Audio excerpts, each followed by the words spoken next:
मैं प्रकाश दुबे लक्ष्य online classes में आपका स्वागत करता हूं। आज हम एक नए सब्जेक्ट के साथ आए हुए हैं। यहाँ पे देखिए, आज हम पढ़ेंगे फ्लूइड मैकेनिक्स, या इसको एक अलग नाम से भी जाना जाता है जिसका नाम है हाइड्रोलिक। तो देखिए, जो मैकेनिकल इंजीनियरिंग के जो स्टूडेंट होते हैं वो इस सब्जेक्ट को फ्लूइड मैकेनिक्स बोलते हैं या एफएम नाम से जानते हैं, और जो सिविल के स्टूडेंट होते हैं वो भी एफएम या उसको टेक्निकल वर्ड में हाइड्रोलिक सब्जेक्ट के नाम से भी पढ़ा जाता है। ठीक है, तो यानी कि ये जो पर्टिकुलर सब्जेक्ट है वो civil as well as mechanical दोनों के लिए इम्पोर्टेंट है। ठीक है, तो सबसे पहले देखिए फ्लूइड मैकेनिक्स होता क्या है। तो सबसे पहले हम फ्लूइड के बारे में डिस्कस करते हैं कि ये फ्लूइड होता क्या है। देखिए, फ्लूइड क्या होता है। फ्लूइड ये एक एबिलिटी होता है किसी भी सब्सटेंस का कि जो उसकी कैपेसिटी को बताता है कि वो कितना फ्लो हो सकता है। क्लियर है, मतलब फ्लूइड जो है वो उसकी कैपेसिटी को बताता है कि कितना वो फ्लो हो सकता है। जो फ्लूइड होता है, फ्लूइड को अब तो हम लोग नॉर्मल एवरीडे लाइफ में भी देखते हैं। तो जो फ्लूइड होता है उसका कोई शेप नहीं होता है। जिस भी शेप में हम डालेंगे या जिस भी कंटेनर में हम डालेंगे वो वैसा उसका शेप ले लेता है। जैसे अगर रेक्टेंगुलर वो वेसल होगा तो वो रेक्टेंगुलर शेप ले लेगा, अगर वो सर्कुलर वेसल होगा तो वो सर्कुलर शेप ले लेगा। तो जो फ्लूइड होता है उसका कोई शेप नहीं होता है। ठीक है, जो फ्लूइड होता है इसको हम दो क्लास में डिवाइड करते हैं। एक तो हमारा होता है लिक्विड, दूसरा होता है आपका गैस। तो जो लिक्विड होता है, तो लिक्विड की ये प्रॉपर्टी होती है कि इसको हम कंप्रेस नहीं कर सकते। कंप्रेस नहीं कर सकते मतलब क्या होता है, ये इनकम्प्रेसिबल होता है। यानी कि अगर हम इसमें फोर्स लगाएं या प्रेशर लगाएं तो इसके वॉल्यूम में नेग्लिजिबल चेंज आएगा। जबकि वही गैस होता है तो गैस को हम क्या कर सकते हैं, कंप्रेस कर सकते हैं। जैसे हम लोग डोमेस्टिक अगर एग्जांपल ले तो जो हमारा एलपीजी सिलेंडर होता है उसमें गैस क्या होता है, बहुत ही हाई प्रेशर के ऊपर उसमें कंप्रेस करके भरा हुआ होता है। ठीक है, दूसरा अगर हम इसका लिक्विड का अगर हम प्रॉपर्टी देखें तो इसका जो वॉल्यूम होता है वो डिफाइन होता है, वहीं जो गैस होता है उसका वॉल्यूम डिफाइन नहीं होता है। इसको कैसे समझ सकते हैं, जैसे सपोज करिए आप लिक्विड को लें, वाटर को लें, एक बोतल में डालें, तो जितना उसका वॉल्यूम होगा वो उस बोतल के उतने वॉल्यूम को ही वो क्या करेगा, वो ऑक्यूपाई करेगा। जबकि गैस रहेगा वो क्या हो जाएगा, वो पूरे बोतल में फिल हो जाएगा। तो ये रहा हमारा लिक्विड और गैस के बारे में। दूसरा देखिए, फ्लूइड और सॉलिड दोनों में क्या डिफरेंस है उसके बारे में भी हम लोग यहाँ पे देख लेते हैं। देखिए, जो सॉलिड होता है तो सॉलिड के ऊपर में सपोज करिए अगर हम फोर्स लगाते हैं, हम लोग मॉस में पढ़े होंगे कि अगर हम किसी भी ऑब्जेक्ट के ऊपर फोर्स लगाते हैं तो अगर वो फोर्स इलास्टिक लिमिट पे है तो जैसे ही फोर्स को हम रिमूव करते हैं तो वो क्या होता है, वो वापस अपना शेप को रीगेन कर लेता है।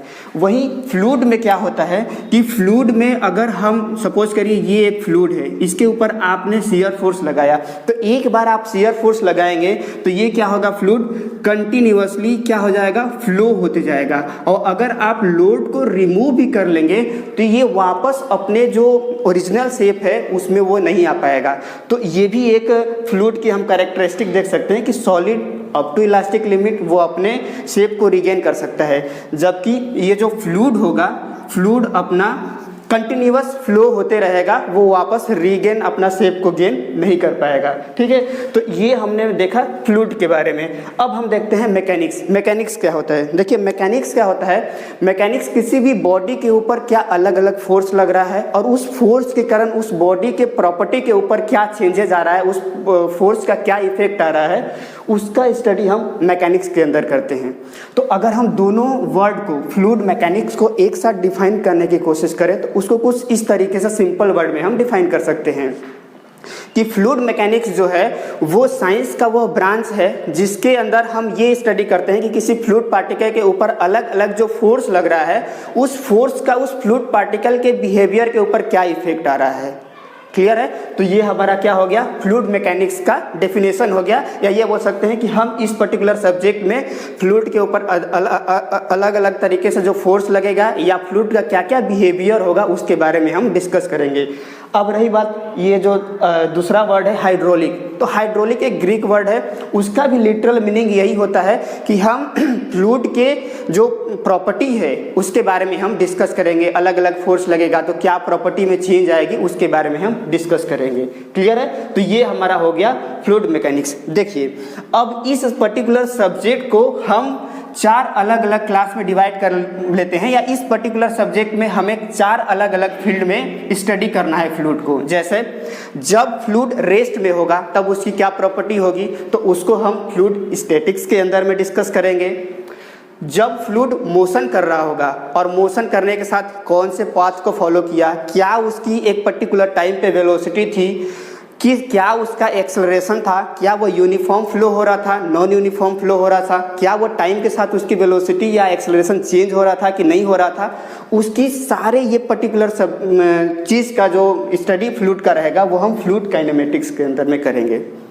थर्ड हम लोग देखते हैं फील्ड, तो फ्लूइड डायनेमिक्स। तो देखिए फ्लूइड डायनेमिक्स का मीनिंग ही होता है क्या, कि इसमें motion as well as force का स्टडी। यानी कि यहाँ पे क्या हो जाएगा कि जब फ्लूइड मोशन कर रहा होगा, जैसे सपोज करिए हम अगर किसी भी वाटर को ही जैसे पंप हाउस से डोमेस्टिक तक सप्लाई करते हैं, तो ऑब्वियसली वो एक पाइप के थ्रू होके फ्लो होता है, तो उसमें अलग अलग क्या फोर्स लगता है, किस रेट से वो फ्लो होता है, और कौन कौन से फिनोमेना इसके फ्लो रेट को इन्फ्लुएंस करते हैं, उसको हम फ्लूइड डायनेमिक्स के अंदर में स्टडी करेंगे। ठीक है। और लास्ट जो हमारा आता है हाइड्रोलिक मशीन। तो देखिए हाइड्रोलिक मशीन नाम से ही क्लियर क्या है, मशीन, और हाइड्रोलिक मतलब मीनिंग ही होता है क्या, फ्लूइड से रिलेटेड कुछ है। तो ये जो हाइड्रोलिक मशीन है इसके अंदर हम देखेंगे कि जो फ्लूइड को यूज किया जाएगा किसी मशीन पार्ट को चलाने के लिए, या उस फ्लूइड में जो एनर्जी कंटेंट रहेगा उसको हम लोग सॉक करेंगे किसी और यूजफुल वर्क के लिए। जैसे जो हमारा हाइड्रोलिक मशीन होता है इसमें हम 2 कैटेगरी होता है। देखिए एक तो होता है आपका हाइड्रोलिक टरबाइन हम बोल सकते हैं, और दूसरा जो हो सकता है हमारा पंप हो सकता है। देखिए हाइड्रोलिक टरबाइन क्या करता है, किसी भी डैम में आप लोग देखे होंगे कि बहुत हाई लेवल पे वाटर कंटेंट रहता है, यानी उसमें हाइड्रोलिक एनर्जी कंटेंट रहता है, और उसको टरबाइन को उसका यूज़ किया जाता है टरबाइन को रोटेट करने के लिए, और वहाँ से हम इलेक्ट्रिसिटी जनरेट करते हैं।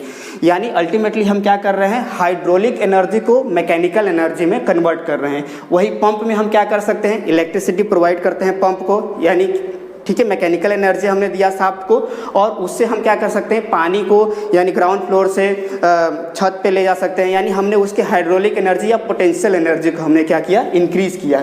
तो इस पर्टिकुलर में हम टरबाइन, पंप, अलग अलग टरबाइन क्या होते हैं, उनका वर्किंग प्रिंसिपल क्या होता है, उसके बारे में हम पढ़ेंगे। पंप के केस में भी वही, उसका क्या क्लासिफिकेशन होता है, उसका वर्किंग प्रिंसिपल क्या होता है, उसको हम लोग यहाँ पे डिटेल में पढ़ेंगे। अब हमारा जो इंट्रोडक्शन का जो नेक्स्ट जो टॉपिक है उसमें हम देखेंगे कि देखिए कोई भी अगर आप सब्जेक्ट पढ़ रहे हैं तो ऑब्वियसली उसका इम्प्लीकेशन या उसका क्या इंपॉर्टेंस है ये जानना बहुत ज़रूरी है। तो देखिए फ्लूइड मैकेनिक्स और हाइड्रोलिक, एज ए इंजीनियर हमें इसका एप्लीकेशन जानना बहुत ज़रूरी है। तो देखिए हम फ्लूइड मैकेनिक्स का क्या क्या एप्लीकेशन और कौन कौन से एरिया में उसके बारे में देखते हैं। देखिए तो सबसे पहले तो हमने यहाँ पे ऑलरेडी डिस्कस किया हुआ है कि हाइड्रोलिक टरबाइन। तो हाइड्रोलिक टरबाइन का इसका पहला एप्लीकेशन क्या हो सकता है कि हम इसके एनर्जी यानी कि हाइड्रोलिक एनर्जी को हम यूज़ कर सकते हैं, उसको इलेक्ट्रिसिटी में कन्वर्ट करते हैं, यानी हाइड्रो इलेक्ट्रिक में इसका एक यूज हो सकता है। क्लियर है। दूसरा इसका यूज हो क्या सकता है, आप देखे होंगे कि बहुत हैवी लोड को लिफ्ट किया जाता है with the help of fluid, यानी कि हाइड्रोलिक मशीन आप लोग नाम सुने होंगे। तो हाइड्रोलिक मशीन जो है उसमें इस फ्लूइड का एप्लीकेशन किया जा सकता है। दूसरा आपने देखा होगा स्टीम पावर प्लांट में वाटर का यूज़ किया जाता है, पहले उसको हीट देके स्टीम में कन्वर्ट किया जाता है, देन उससे टरबाइन चला जाता है, उससे इलेक्ट्रिसिटी प्रोड्यूस किया जाता है। सेम केस होता है आपका न्यूक्लियर पावर प्लांट। तो यानी कि इसका एक और स्टडी हम क्या बोल सकते हैं, स्टीम पावर प्लांट में, न्यूक्लियर पावर प्लांट में। क्लियर है। और अब सिविल में अगर आप देखेंगे तो सिविल में जो अलग अलग जो इंफ्रास्ट्रक्चर होते हैं, जैसे वाटर को पंप हाउस से डोमेस्टिक तक डिस्ट्रीब्यूट करना, किस तरीके से फ्लो होता है, क्या क्या उसके अंदर फोर्स लगता है, उसके बारे में हम स्टडी करेंगे। ब्रिज इंजीनियरिंग में इस फ्लूइड मैकेनिक्स का इंपॉर्टेंट होता है, उसके फ्लूइड के बिहेवियर को हम लोग मतलब स्टडी करते हैं कि क्या वो इफेक्ट दे रहा है। तो ये वेरियस, इसके अलावा अगर आप देखेंगे तो जो हमारा डोमेस्टिक रेफ्रिजरेशन होता है उसमें रेफ्रिजरेंट यूज किया जाता है, उसकी क्या प्रॉपर्टी होती है वो भी हमारे लिए जानना इंपॉर्टेंट है। डे टू डे लाइफ का अगर हम एग्जांपल लें तो जो स्लाइड में हमने देखा कि फ्लूइड मैकेनिक्स का एक ब्रीफ इंट्रोडक्शन लिया है। इस स्लाइड में हम फ्लूइड मैकेनिक्स का क्या सिलेबस, क्या क्या हम इसमें पढ़ने वाले हैं, ये 6 मेजर टॉपिक है, इसको हम लोग देखते हैं कि हमें इस पर्टिकुलर सब्जेक्ट में पढ़ना क्या क्या है। तो देखिए, जो पहला टॉपिक हमारा रहेगा वो रहेगा property of fluid. Property of fluid नाम से ही क्लियर है क्या कि फ्लूइड की क्या क्या प्रॉपर्टीज़ होती है, क्लियर है। जैसे उसकी विस्कोसिटी, जो फ्लूइड की विस्कोसिटी होती है उसको हम लोग डिफाइन करेंगे। ये जब कोई भी फ्लूइड फ्लो होता है तो 2 लेयर के बीच में एक रेजिस्टेंस क्रिएट होता है, उसको हम विस्कोसिटी बोलते हैं। तो ये विस्कोसिटी की क्या प्रॉपर्टी होती है और हम पर्टिकुलर जब यूनिट 1 में आएंगे तो डिटेल में डिस्कस करेंगे। देन स्पेसिफिक ग्रेविटी, इसको डिफाइन करेंगे कि ये स्पेसिफिक ग्रेविटी क्या होती है, डेंसिटी क्या होती है, स्पेसिफिक वॉल्यूम क्या होती है, वो हम डिस्कस करेंगे।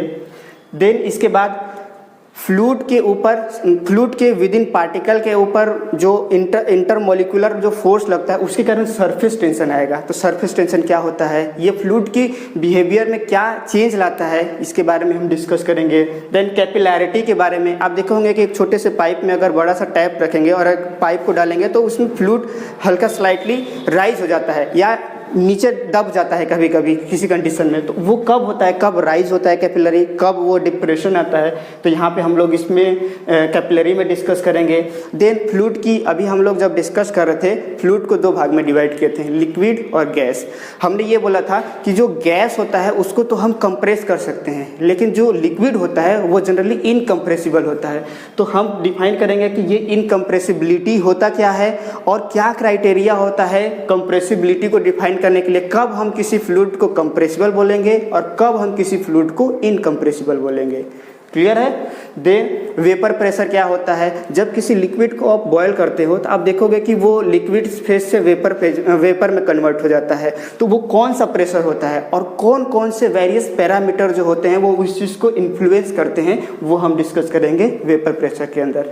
तो अब हम जो टॉपिक नंबर 2 है या दूसरे टॉपिक में आते हैं। तो देखिए इसमें हम लोग क्या क्या पढ़ने वाले हैं। तो इसमें हम लोग नाम से क्लियर क्या है, हाइड्रोस्टैटिक प्रेशर एंड मेजरमेंट। यानी कि अगर फ्लूइड रेस्ट में है, हाइड्रोस्टैटिक रेस्ट में है, तो उसके कारण रेस्ट में जो फ्लूइड होते हैं वो एक पर्टिकुलर ऑब्जेक्ट के ऊपर कितना फोर्स लगाता है और वो फोर्स जो लगा रहा है उसको हम लोग, वो फोर्स कितना होगा उसके बारे में अभी एक डेरिवेशन भी आएगा। इसके अंदर ही एक पास्कल लॉ आता है जो हमें ये डिफाइन करता है कि जब फ्लूइड जो होता है वो स्टैटिक्स में होता है तो सब तरफ जो प्रेशर होता है उसके ऊपर सेम लगता है। तो पास्कल लॉ को हम डिराइव भी करेंगे और उसका इंपॉर्टेंस भी यहाँ पे समझेंगे। देन ये जो प्रेशर जो लग रहा है उसका मेजरमेंट करने के लिए अलग अलग इक्विपमेंट होता है, जैसे मैनोमीटर होता है, बॉर्डन गेज होता है। तो इसके बारे में हम लोग यहाँ पे देखेंगे इस पर्टिकुलर यूनिट में। देन हम लोग आते हैं यूनिट 3 या टॉपिक 3।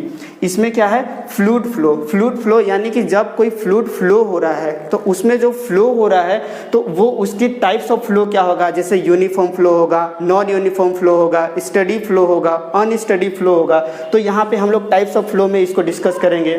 देन कंटिन्यूटी इक्वेशन जो कि वेरी वेरी इंपॉर्टेंट है। तो कंटिन्यूटी इक्वेशन का क्या सिग्निफिकेंस है, इसका डेरिवेशन और एज वेल एज इंपॉर्टेंस हम यहाँ पे डिस्कस करेंगे। बर्नौलीज थ्योरम जो कि आप लोग ऑलरेडी एक बार पढ़े भी होंगे और यहाँ पे हम लोग डिटेल में बर्नौलीज थ्योरम के बारे में देखेंगे, इसका डेरिवेशन देखेंगे। इसके ऊपर बहुत सारे न्यूमेरिकल्स आते हैं एग्जाम में, तो उसको हम लोग इसमें इस पर्टिकुलर टॉपिक में देखेंगे। देखिए जो नेक्स्ट हमारा जो टॉपिक रहेगा वो flow through pipe and flow through open channel, ठीक है। तो देखिए जो पाइप में फ्लो होता है तो यहाँ पे एक नया टर्म आएगा, देखिए कभी आप सुने नहीं होंगे, लेमिनार फ्लो और टर्बुलेंस फ्लो।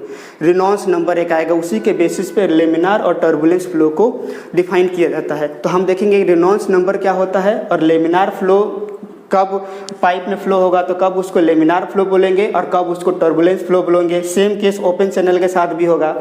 जब जो फ्लूइड होता है वो किसी पाइप के थ्रू फ्लो होता है तो देखिए उसमें बहुत सारे लॉसेज होते हैं, जैसे माइनर लॉस होते हैं, मेजर लॉस होते हैं। उसके ऊपर भी बहुत सारे फॉर्मूले होते हैं, जैसे डार्सी फार्मूला आता है।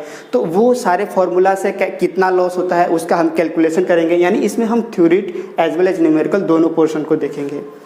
देन जो फिफ्थ रहेगा फ्लूइड मेजरिंग डिवाइस। इसमें देखिए अब कोई भी फ्लूइड जो है वो किसी पाइप के थ्रू फ्लो हो रहा है, ठीक है, तो वो किस रेट से फ्लो हो रहा है उसको मेजरमेंट करने का अलग अलग इक्विपमेंट होता है, जैसे वेंचुरी मीटर, पिटोट ट्यूब और फिश मीटर। तो इसके ऊपर देखिए डेरिवेशन भी हम देखेंगे और इसके ऊपर न्यूमेरिकल भी देखेंगे और प्लस इनका क्या वर्किंग प्रिंसिपल होता है, ये तीनों अलग अलग डिवाइस के हम यहाँ पे यूनिट नंबर ये टॉपिक 5 में हम देखेंगे।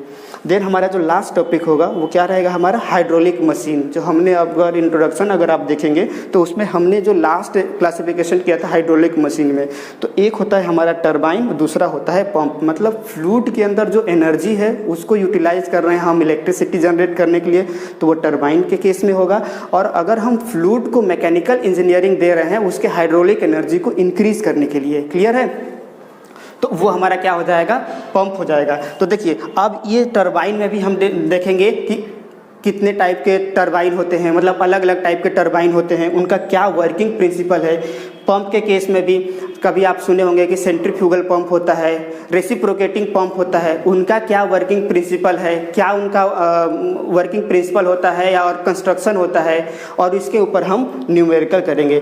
तो इस पर्टिकुलर बहुत ही इंटरेस्टिंग ये सब्जेक्ट है और ये हमारा सिलेबस रहा और आगे आने वाले नेक्स्ट क्लास में हम यूनिट 1 से स्टार्ट करेंगे।